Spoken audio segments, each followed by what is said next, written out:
Perhaps they say one good turn deserves another.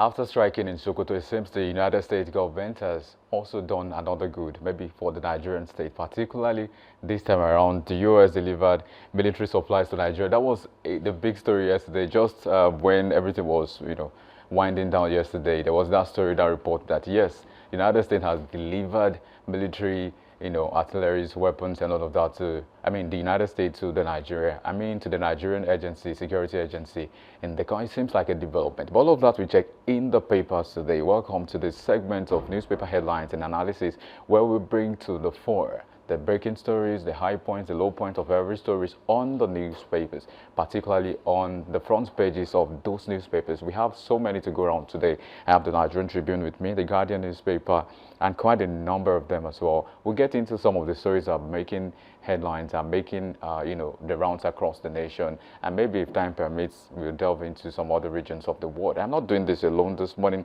I have with me Temitope Ishola joining us on this very exciting segment of Newspaper Review. Good morning. Good morning. Thank you for having me. Yeah. Now let's get into the story. I was, of course, it's of interest to every Nigerian that the U.S. delivers military supplies to Nigeria. That story is on Nigerian Tribune newspaper. If you can get your hands on one this morning, that story is boldly inscribed, written on the front page of that newspaper. 129 terrorists arrested, 55 killed, 309 hostages rescued in Kwara, Kogi. Who gave the reports? The Nigerian police force. That's the story, and that's the reports that was given. Page 2 and page 8 of the Nigerian Tribune newspaper is talking more about the U.S. government delivering military supplies to Nigeria. That seems to be the way forward. Maybe some would say, others would say maybe not exactly, but we'll get to know what becomes of that in the meantime. Now, over church massacre, DSS has listed 10 witnesses. That's also on the Nigerian Tribune newspaper, as you can see on your screen right now. It's saying that story loud and clear. Tenders more documentary evidences. That's about the Owo massacre. Maybe justice is going to catch up with perpetrators. Perhaps yes, maybe not. But of course, we'll keep our fingers crossed and see what becomes of that. Meanwhile, on the top corner, the right-hand side of the Nigerian Tribune newspaper is talking sport, and that's AFCON semi-finals. I fear Osimhen Iwobi Lukman Morocco coach has come out to say he's afraid of our stars. Anyway, I know they're going to do us proud come this evening. All eyes on the Super Eagles of Nigeria, and of course, being the host nation, we're expecting no fraud, no malpractice, no, because Nigerians will come for you. That's on the joking side of things. Now, moving on from that story, NIWA to acquire barges vessels with 10.3 billion naira in 2026. That's also a story to check out this morning. And the Kitipo is making the rounds as well. Court nullifies PDP governorship primary, others fresh exercise. Federal government begins implementation ahead of agreement signing with ASU. That seems like a good one as well. We'll check into some of these stories. Let's check the Vanguard newspaper for one of time.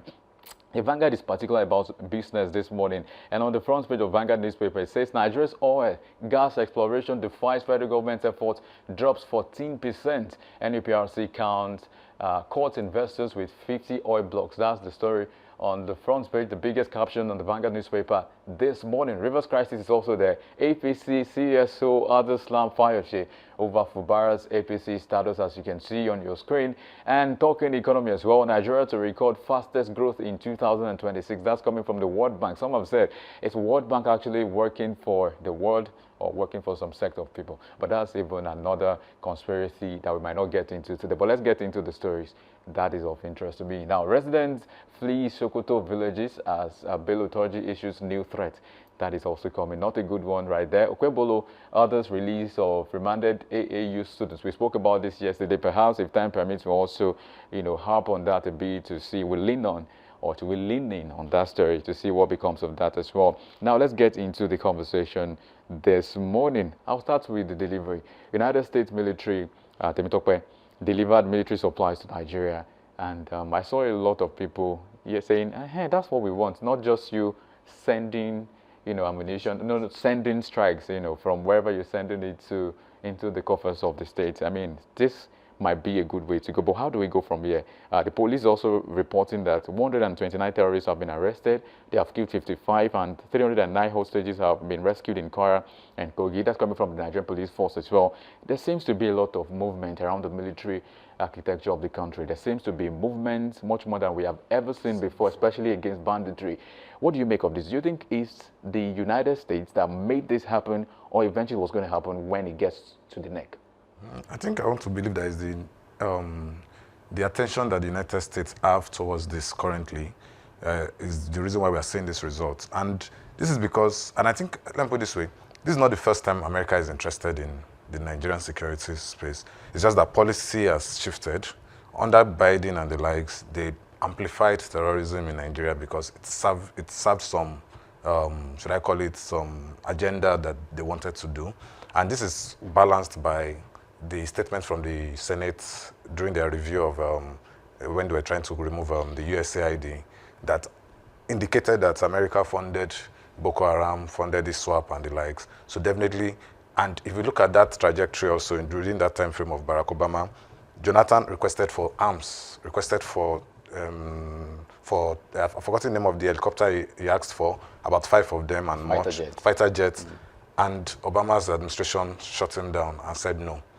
And that's when he had to go behind the scene using the plane of the previous Khan president from the eastern part of the south part of Jaffa, and the same government amplified it. The American government amplified it and painted it as if it was trying to siphon money or steal money from Nigeria and go and stock. So in reality, that money was meant to go and buy arms in the black market to fight terrorism. And also, up until, I think I've forgotten the name of the book I read, up until when he lost the election, most mercenaries that were brought in at that time claimed that they had just 2 weeks, 3-4 weeks to go into the bushes and clear out the terrorists and eliminate them totally. And the Buhari administration, as soon as they came in, told them to stop and sent them back.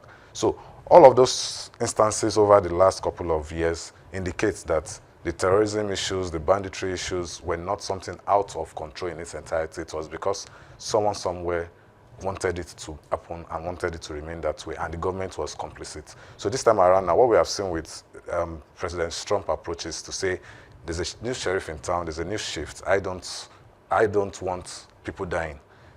The lives of every single individual on earth is very important, and ends that strike. And so yeah, you might have colored it in a more religious undertone of saying, oh, Christians and the like. But the truth is, whether it is Christians, whether it is Muslims, his intervention ensures that lives are going to be saved. And thankfully, with this weapon now, I think it just amplifies the statement they've been saying that there's collaboration. So you don't just send in strikes. What happens to the ground first? Because if you look at it, America embarked on that strike without no boots on ground, basically. No US Army was on ground. And Trump has this policy also that he's trying to implement, whereby American soldiers don't have to go into certain wars. We saw what he did with Venezuela. They just went in, picked the man, and went out. There was nothing like let's occupy the country. Sorry, if I may quote in now. Let me take you up on one of the things you said. You said the government at the time was complicit, and you were referring to maybe the past administration, perhaps this as well. So let me get your thoughts on this. If they were complicit then, what makes the difference now? Why can we so trust the government right now to say they won't be complicit again after the United States is now sending, weapons instead of directly, pointing fingers at people? I think, so this is the angle where I said the Nigerian government has been complicit. There is no way insecurity would last in a land for as long as this has been, and it's as if there's no headway. I just came across that interesting fact that in the last 15 years thereabouts of terrorism and the likes, no one has clearly been convicted, especially the high-placed terror names that we know, that has been convicted by Nigerian courts. And for the last same 15 years, 10 years, we consistently hear that there are certain individuals funding these terror groups that they are aware of. Till today, they've not released the names. So even the ones that the foreign guys released, I think UAE sent a name, some set of names last year, early last year, or even 2 years back. Nothing came out of it. The Nigerian government hushed the list. So the only way you can deter someone from committing a crime is to make an example of someone that's committed that crime. And the Nigerian government has failed to do so. And that's because we also live in a very interesting space. It's either we try to analyze everything from a classist point of view, a religious point of view, and the likes. So we as a nation have a problem with looking at issues for what they are without trying to color it with different adjectives and the like. So that's what is happening. Sorry, I mean, yes, you've nailed the point about complicit, points taken, right? But let's get into what I'm trying to ask is, let me rephrase that question to say, do you have trust in this present administration of Tinubu to be able to tackle terrorism in Nigeria? I have a very slim trust, and that little trust I even have is premised on the fact that the American government is interested at the moment. So it's not because of this administration? No, it's not because. It's already clear. This administration is entering its third year, and it has to take the intervention of a Donald Trump before we are even paying attention to terrorism. And it's now, like, it's so amusing that for good 3 years, this is even an election issue basically, as at 2023, where there were issues in the country. And this same government just sidestepped it, kept quiet, downplayed it, boxed media from reporting as it should be, up until Trump's intervention. And even Trump's intervention is also as a result of that. Because Trump in himself was giving warnings, oh, get something done, do something about this. The Nigerian government kept on dancing to the gallery and the likes, and that's what prompted him to go ahead with that strike. So it already shows that the government itself is not ready, doesn't have the political will to get this done. And that's why I was saying something about the way we tend to color things around. The Nigerian government is also handicapped because it's like the call not, that's where votes are coming from. Oh, don't let it look like we're attacking the Muslims or fighting the North. And already we could even see that just Trump strike, those narratives were already coming up that, oh, we'll meet in 2027. You have supported the Christian American president to fight us, and all of those things. So I for one, feel that if the American government should have another different priority that takes their attention of Nigeria, the Nigerian government will just go back to default mode. So my own prayer, my own hope is that whatever can be done within this time that American government has interest in us, we should do enough to decimate these terror groups to the point that it will take them multiple years before they can even try and get back to the stage. All right. So let's switch over now to politics. Let's stretch our tentacles to politics. And talking politics, I will talk about Rivers State. Quite of interest to everybody because we understand how important Rivers State is to Nigeria, especially to the economy. Now, the Rivers crisis is unfolding, maybe not so well for some persons, but yeah, Rivers crisis is saying APC and CSO and others are slamming Fayose over Fubara's APG status. But I mean, maybe just to bring to light what Fayose said. He said Tinubu would not sacrifice Wike for Fubara. That's what Fayose said. And also, he also mentioned, he was speaking to Fubara, that Fubara should come down from his high horse. He mentioned it yesterday that he should. Maybe that's an allegory that speaks to pride, that you're just being prideful. Why don't you just calm down? But maybe you want to put leaking. Maybe you want reconciliation. Maybe he wants begging again for Fubara to Wike. Maybe that's exactly what he's saying. But a lot of persons are saying, but let me get your complete thought on this. What do you make of the Rivers crisis? And because yesterday it was also said that the presidency instructed that, whoever has been appointed should face their duty. And some have alluded to it that the Tinubu administration was referring to Wike, that they should face what they are called to serve and not just, delve into political. But some have also said, he said that because Fubara is now in the APC, which is actually a very good game plan, according to some persons. He said he's playing the chess well by, getting himself into the ruling party. So it seems like maybe the president will be divided. But let me get your full thought on this. Where do you think this will lead, especially the Rivers crisis? It's going to be an interesting ending. I think no one can really be sure of the script being written. We can only just follow the moves on the chessboard. But it's going to be interesting. I don't really see it ending well for either of the two of them, Wike and Fubara. In history has shown over the years that when two heavy horses like this tend to fight, it's someone else that will come in and benefit of it, because this side will not want to give way for this other one. And the best thing is to just tell the two of them to leave the ring and let new fighters come and entertain us. And that's what I see is going to happen. So help me interpret that. Do you mean Wike will be out, Fubara will be out, and someone else will come in? I expect that. So in the shadows of all of this, someone is going to come out of it. So maybe not ahead of 2027, but in terms of the control of Rivers State, because everything you see going on is they are both fighting for the soul of Rivers State, to control it, basically. So, and Tinubu is interested in the soul of, and so they are just willing tools in the hands of, should I say, willing tools that played into the hands of Tinubu. Hey, sorry, if I may ask, you said Tinubu is interested. How do you mean, particularly? Anyone that has studied his political history would always tell you that Tinubu loves control over very highly prized entities, states, lucrative stuff.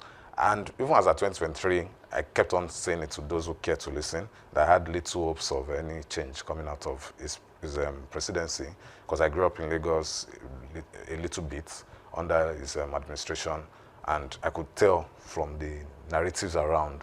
I keep telling people, I said it was Fashola that made people like Tinubu. If Fashola had flopped, there would be nothing called Tinubu today in terms of the whole respect of Kingmaker and the likes. But because he got it right with Fashola and the likes, it was so easy to allude Fashola's success to him. But talking about how he does his things, basically, Rivers State, probably before now, was not even in the thinking capacity of APC to have control over. And Wike basically rewrote the results for APC. So which, first of all, earned him respect within their ranks. But he also refused to come into the party.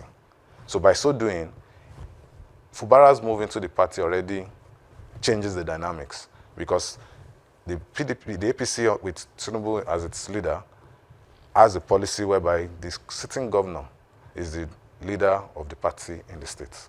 Because you are the one with the resources of the state. You are the one with everything. So I keep maintaining it. If not for the love or whatever agreement has been done behind the scene for Wike, or done with Wike, Wike has no business being in Rivers State. He has no business being in the Rivers policy State. of the Rivers State. Yeah, he has no problem. So all this one that Wike is doing, I think we should not even mind what. Everything that Wike is doing today is because he still has a little bit of backing from the presidency. If the presidency gets to the point where they make a decision and say, okay, who do you want to go with? I tend to assume that they would go with Well, Fubara. at the local level, Wike has the backing of about a lot of lawmakers. He's playing to the gallery. See, everybody in politics is basically playing for power. So when someone with an higher power comes in, you would align. Every one of them you see. And I keep saying it, that it's Fubara that me I fought in all of this. Fubara had every opportunity to mess up Wike. But he kept on doing, oh, my brother, oh, my elder brother, you're the one that brought me to politics, you're the one that gave me food to eat. Okay, the person wants to remove food from your mouth, you're still begging him and dragging plate. You deal with him. How do you, when you say deal, what do you mean? The same way Wike did for Amechi and the likes. When Wike was a sitting governor, who is Amechi, even though it was Amechi that just left the seat, to come into the state? If Wike is the current governor of Rivers State, he would not allow Fubara to go around is it 33 local governments in Rivers State to be doing thank you to. Like, you step your foot inside his state, it first shows you that. Well, what was he going to do? What was he supposed to do? The same, that I said, federal government is still, in a way, sympathetic to Wike. Under Wike, what they did, it was under Wike, or I think, no, not under Wike, I think it's under Amechi, that this commissioner of police blocked him from coming out of his house as the sitting governor. And what was the problem? Order from above. Federal government. Is it the right thing to do? But no. Fubara doesn't have that power. He doesn't have that strength. No, he does. Strength. That's why I said... The national power? That's why I said his move to APC now gives him that resources at his disposal. But the decision, like I said, is still bent on what is the position of the government towards Wike and Fubara. So at the moment, what you see happening is that Tinubu is trying to still make use of both of them. So I want you, I want you. So, and that's a recognition that Fubara has a following. And it's also a recognition that Wike too had contributed meaningfully. So that's why it is a very interesting dynamic. It's one that we've not seen before in the history of this country. And it's one that we are going to learn from moving on. But I still expect that when it comes down to the final decision, I believe that Fubara will be most likely the ones that will go with, because it's more softer, more calmer, someone that can still be tweaked around, moved around, that supposedly doesn't have a mind of his own.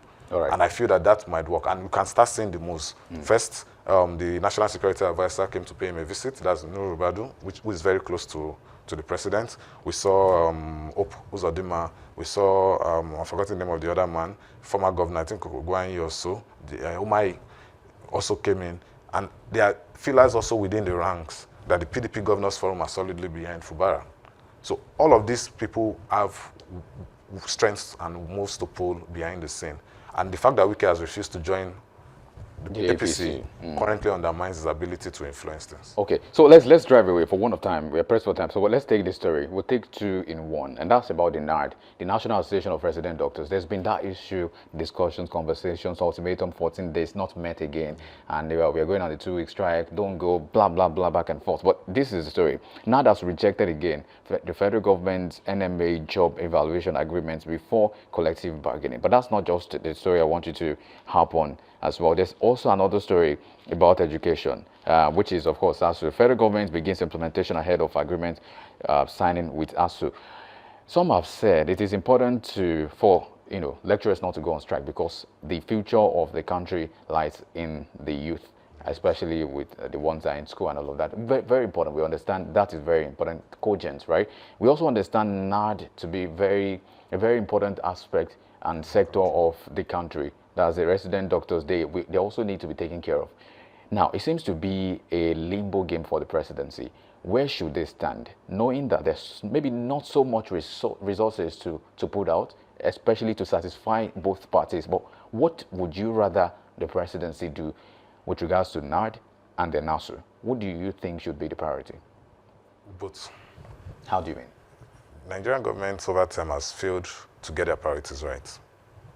They tend to prioritize servicing the political structure against the country's workmen. Education, health are critical issues, critical sectors of the country. When you are budgeting, when you are making plans for progress, for development and the likes, those are two core areas alongside maybe security that you have to pay attention to. This government hasn't shown that they are really interested, and how you look at what they budget for these sectors basically. Perhaps the government will say they are limited resources. But they are not limited to buy yachts that are not needed. They are not limited to refurbish the vice president's apartment with 20 billion, despite it's one of the best in the country already before the renovation. They are not limited to pay themselves jumbo salaries, allowances. They are not limited to start projects that are outrageous and are going nowhere and release funds for it. They are not limited to send people out on trips, religious trips. So like I said, it's priorities. We have the money. It's just to allot it appropriately to say, okay, we prioritize education, we prioritize health, we feel this is what this should go into, this is what should go into. The government, all the political appointees, workers and everybody, they all get their allowances. Why is it different for the academic guys? Why is it different for the health guys? Every one of them, every sector, every system should be allowed to run. So I'm not saying maybe you should remove so much from the political side, but I'm saying allot these resources well. Let there be a sense of balance. Let people, because even the legislature, you wonder what are they doing on it, especially with regards to how they operate. And you see people that are doing so hard, some on calls late at nights, odd hours and the likes. At least let them be happy. Let them be joyful going to work, knowing that their welfare is catered for. And I think that's where Nigeria has gotten it wrong. So just to tie it down, the government has to prioritize well. We shouldn't be at a stage where we are trying to think of which could be better, which should be prioritized between education and health. Both allot it, release the resources as quickly as it should. This even ASU is long overdue. I believe what they're asking for is not too much. I don't think any one of them has asked for anything up to 1 trillion or even 50 billion. Like the figures are not even that humongous when you think of it from the demands these guys are making. They are working, they merit the pay. Just make it balanced alongside developing what. Interestingly, Nigerian politicians earn more, the Nigerian president earns more than the United States president. The senators earn more than the U.S. Senate. Like, it's like ridiculous. And when you look at the economy and our own, miles apart. So like I said, priorities are So you're suggesting that they should cut down on the cost of governance, Absolutely. and then maybe channel into Channel their some resources. other. Because if you say you don't have money, then you'd sit down and say, okay, what are our priorities? We need to, so that's why it comes in that if the government comes to the place where they say, okay, this is important for us to do, you look for where to get money to get it done. So if it's that you have to reduce your salary for the next 6 months, or release certain allowances for the next 6 months, or remove money from something else that is still not like realistic. So for instance, I'll give you, just to conclude on that, a simple example, the coastal road. What is being budgeted for a road that might not be completed in the next 10 years? That same resources could have been channeled into certain key areas that could generate returns and growth within 2 years, 3 years. And they will now have that same money back to do what they are doing. But because they want to siphon money, they want to corner these monies, then you see them doing elephant projects that they know that will yield no return immediately. Let's talk about something that we might need to delve back into insecurity now. The church massacre was a big deal, right? And it affected a lot of persons. I mean, a very sorry case for the country, Nigeria. But of course, something came out when the DSS released that they have listed 10 witnesses, and then they are still, it seems like there's still hope, maybe at the end of the tunnel, especially with the fact that we're now getting to the end of the investigation. They said, according to them, that they have released also documentary evidences to support the claims that they are already working on. So it seems investigation is taking a new turn in the Nigerian state, especially in the security architecture. We've seen some development also with some states having, you know, area surveillance across the state, and it's a good one. But again, I want you to cut to the chase quickly, especially about the DSS listing 10 witnesses. Now, let's make sense of this. Listing 10 witnesses, does it amount to getting the, you know, investigation done and getting those perpetrators, you know, getting them right on their neck? It's even ridiculous for them to be giving that information at this stage after many years. There are a lot of witnesses. There's no way such incidents. But investigation is a prolonged. Sometimes it's also always prolonged. It's not as if it's something that okay, we have investigation and this is it. Absolutely, I agree. Be a process. There's a process for it, but at this point that we are in, the progress of investigation should not be submitted. It should not be premised on 10 witnesses at this stage. But that's something that could easily have been identified very early within the first few weeks. If it's taking you months to identify witnesses, then what of the probably DNAs and all those other stuffs on ground that needed real-time assessments and the likes. So that's why I said, yes, they might have had these 10 witnesses for as long, maybe they're just communicating that now. That's why I said the timing for communication is what I have an issue with. Left to me, they have no business telling us whether they've gotten 10 witnesses or the likes. We want to see results. We want to see results that translates to the fact that certain persons have been punished. We want to see, have been identified, moved to court to be interrogated, as well as getting convictions. At this stage that we are in, we need convictions. We need stuff that are deterrents to anyone happening again. So, and I believe that's where DSS or all the security agencies need to step up.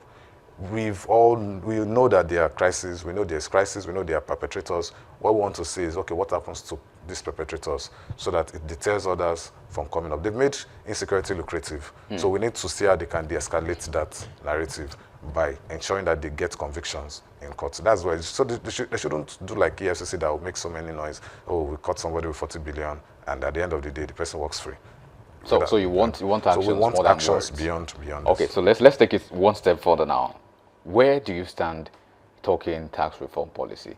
Peter Obi of the Labour Party presidential candidate in the 2023 elections came out to say there are discrepancies, there are gulfs, there are things we don't expect to be in that particular. Well, of course, we've seen also at the National Assembly level where there are also, you know, there are claims about having different gazetted tax reforms sent to them and the other passing round and all of that. So there seems to be a lot of gray areas. There are abstruse, you know, ways to also check this is that, oh, these things are not as clear as we expect it to be. But what do you make of all of the tax reforms? What do you think the government should have done right or should do right? Or what do you think Nigerians should hope for? Maybe because of my approach generally to government, whenever they come around and announce new policies, I'm always very skeptical, and also because of this government. So my take might be a little bit biased in the sense that I do not expect so much from him in this area. Am I surprised with the tax reforms? No. I've already known that a tax review was coming or a tax policy was going to come in. But where I have issues with this is that we need some level of transparency. That helps us to understand that, okay, this is for our good and it's easily interpreted. And they keep coming out to say, oh, this is that, is good, is this. But if KPMG, a big finance firm, could come out and identify 31 different areas where there are either discrepancies or vague words that makes it hard to define, so and have to have a sitting with the NRS boss. So imagine what's the comprehension level for a market woman, for a secondary school, a university student or a graduate. It brings a lot of question that, and already that meeting, no matter how they want to paint it or color it, it has kind of limited the trust again, which was even not so much there. It has kind of limited it for us. So I believe, and I would align with the position of former Governor Peter Obi, presidential candidate of the Labour Party, that this policy should be stepped aside a bit. It should be withdrawn and looked into properly before being brought back to the country. I mean, you've had so many valid points today. Thank you very much, Temitope. But one last thing. Nigeria is playing the host country, Morocco. Your score line, very quickly. I expect it to win for Nigeria. 2-0 win for Nigeria. Yeah. And I hope Osimhen scores the 2. Anyway. I want him to match up with the great Rashidi Yekini's Gotali. Okay, so we hold you by your word. The next time you come, I'll ask you. If Thank you very much. Thank you, Temitope Ishola, a public affairs analyst, for joining us on this set this morning. Thank you so much. And of course, we should switch focus now to the big story, and we need to talk about the big story. Why? Something important is coming on board, and that's the conversation about candidate selection and electoral success. Stay tuned with Oluwayemi Adelakun after the break.